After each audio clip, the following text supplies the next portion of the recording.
মাহফিল করছি, এর উদ্দেশ্যটা কি, এর কারণটা কি, এটা জায়েজ আছে কি নাই, এর প্রমাণ কোথায় আছে?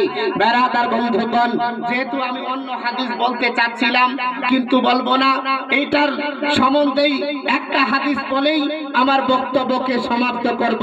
বেরাদার বন্ধুগণ, হাদিসটি শোনার জন্য একবার জোরে সরে মোহাব্বতের সঙ্গে বলেন ইয়া রাসূলুল্লাহ। বেরাদার বন্ধুগণ, হাওয়ালা আপনি নোট করে নিন। যদি হাদিসটি না পান আপনি মাদ্রাসায় চলে আসবেন, আমি কিতাব থেকে দেখিয়ে দিব। বুখারী শরীফ প্রথম খণ্ড, বুখারীতে আপনার দুইটা খণ্ড আছে, প্রথম খণ্ড দ্বিতীয় খণ্ড, দুইটাই খণ্ড হয় বুখারীতে।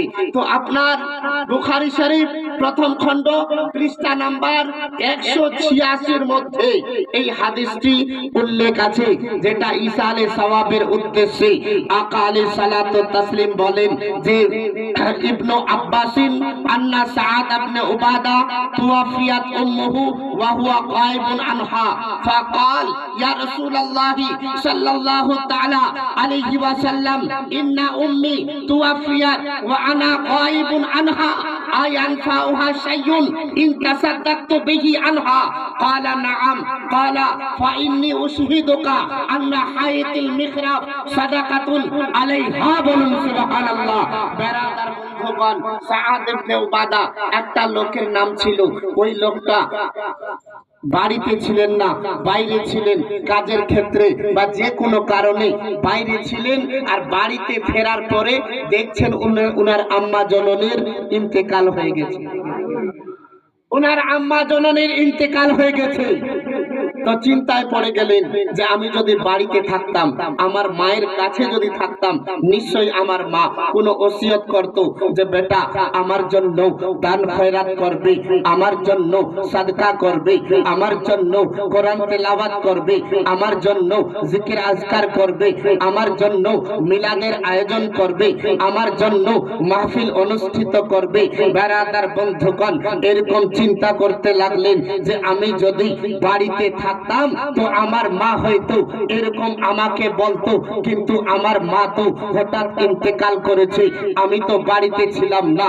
দৌড়াতে দৌড়াতে নবীর দরবারে চলে যায় আর নবীকে গিয়ে বলে ইয়া রাসূলুল্লাহ, ইয়া হাবিবাল্লাহ, নবী গো, আমার মায়ের ইন্তেকাল হয়ে গেছে নবী, আমি ওই সময় বাড়িতে ছিলাম না। তো আমার মায়ের নামে যদি আমি কিছু সাদকা করি, দান খয়রাত করি, কোরআন তেলাওয়াত করি, মিলাদের আয়োজন করি, তো এর সওয়াব আমার মা পাবে কি পাবে না? নবী গো, দয়া করে মেহেরবানি করে আপনি একটু বলে দিন। নবী আমার বলেন, এই সাআদ ইবনে উবাদা, শোনো শোনো, তুমি তোমার মায়ের নামে যা কিছু করবে, কোরআন তেলাওয়াত করবে, তার সওয়াব তোমার মা পাবে, মিলাদের আয়োজন করবে, তার সওয়াব তোমার মা পাবে, জিকির আজকার করবে, তার সওয়াব তোমার মা পাবে, আপনার কোন মাহফিল অনুষ্ঠিত করবে, তার সওয়াব তোমার মা পাবে, তোমার মায়ের নামে কুয়া খোদন করবে, তার সওয়াব তোমার মা পাবে, টিউবওয়েলের ব্যবস্থা করবে, তার সওয়াব তোমার মা পাবে। এই সাআদ ইবনে উবাদা, শোনো, তুমি তোমার মায়ের নামে যা কিছু করবে তার সওয়াব তোমার মা পেয়ে যাবে, বলুন সুবহানাল্লাহ। বেরাদার বন্ধুগণ, এই হাদিস থেকে বুঝতে পারা গেল আপনি মৃত্যু বাপের নামে, মৃত্যু মায়ের নামে, মৃত্যু চাচার নামে, মৃত্যু চাচির নামে, মৃত্যু দাদার নামে, মৃত্যু দাদের নামে, মৃত্যু আত্মীয় স্বজনের নামে, মৃত্যু পাড়া প্রতিবেশীদের নামে আপনি যা সাদকা করবেন তার সওয়াব পাবে। ওই সময় সাআদ ইবনে উবাদা বলেন, ইয়া রাসূলুল্লাহ, ইয়া হাবিবাল্লাহ, নবী গো, আপনাকে আমি সাক্ষী রাখলাম, আপনাকে আমি সাক্ষী রেখে আমার মেহরাব নামে একটা বাগান আছে, একটা বাগিচা আছে, ওই বাগিচাটা আমি আমার মায়ের নামে সাদকা করে দিলাম, বলুন সুবহানাল্লাহ।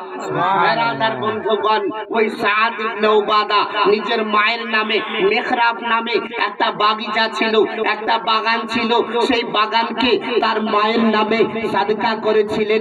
বেরাদার বন্ধুগণ, এটা আমার বানানো কথা নয়, স্বয়ং বুখারীতে হাদিসটা আপনার উল্লেখ আছে।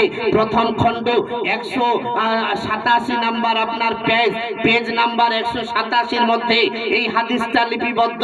এই হাদিস থেকে বুঝতে পারা গেল আপনি মৃত্যু বাপের নামে, মায়ের নামে, আপনি মৃত্যু যে কোনো ব্যক্তির নামে আপনি যা কিছু করবেন তার সওয়াব আপনার ওই মৃত্যু ব্যক্তিটা অন্ধকার কবরে পেয়ে যাবে। বলুন সুবহানাল্লাহ। বেরাদার বন্ধুগণ, আমি আপনাদের সম্মুখে মহাগ্রন্থ কালামুল্লাহ শরীফ থেকে একটি আয়াত তেলাওয়াত করেছিলাম। সূরা মুলক আয়াত নাম্বার আপনার দ্বিতীয়, আপনার পারা নাম্বার 29 এর মধ্যে প্রথম নাম্বারে সূরার মধ্যে আল্লাহ তাআলা বলেন, আল্লাযী খালাকাল মাউতা ওয়াল হায়াতা লিয়াবলুয়াকুম আইয়ুকুম আহসানু আমালা। আল্লাহ তাআলা বলেন, হে আমার বান্দা বান্দীরা শোনো, আমি তোমাদের জন্য মরণ এবং জীবনকে কেন সৃষ্টি করলাম, কারণটা কি, উদ্দেশ্যটা কি? আমরা তো ভাবতে পারি না যে আমাদের মৃত্যু কেন হয়, আল্লাহ তাআলা কেন আমাদের মরণ এবং জীবনকে সৃষ্টি করলেন। আল্লাহ তাআলা বলেন, আল্লাযী খালাকাল মাউতা ওয়াল হায়াতা লিয়াবলুয়াকুম আইয়ুকুম আহসানু আমালা। হে আমার বান্দা বান্দীরা শোনো, তোমাদের মধ্যে কোন ব্যক্তিটা সবথেকে বেশি আমল করবে, বেশি নামাজ পড়বে, বেশি দান খয়রাত করবে, বেশি যাকাত দিবে, বেশি রোজা রাখবে, এই জিনিসটাকে যাচাই করার জন্য, পরীক্ষা করার জন্য আমি তোমাদের জন্য মরণ এবং জীবনকে সৃষ্টি করলাম। বলুন সুবহানাল্লাহ। বেরাদার বন্ধু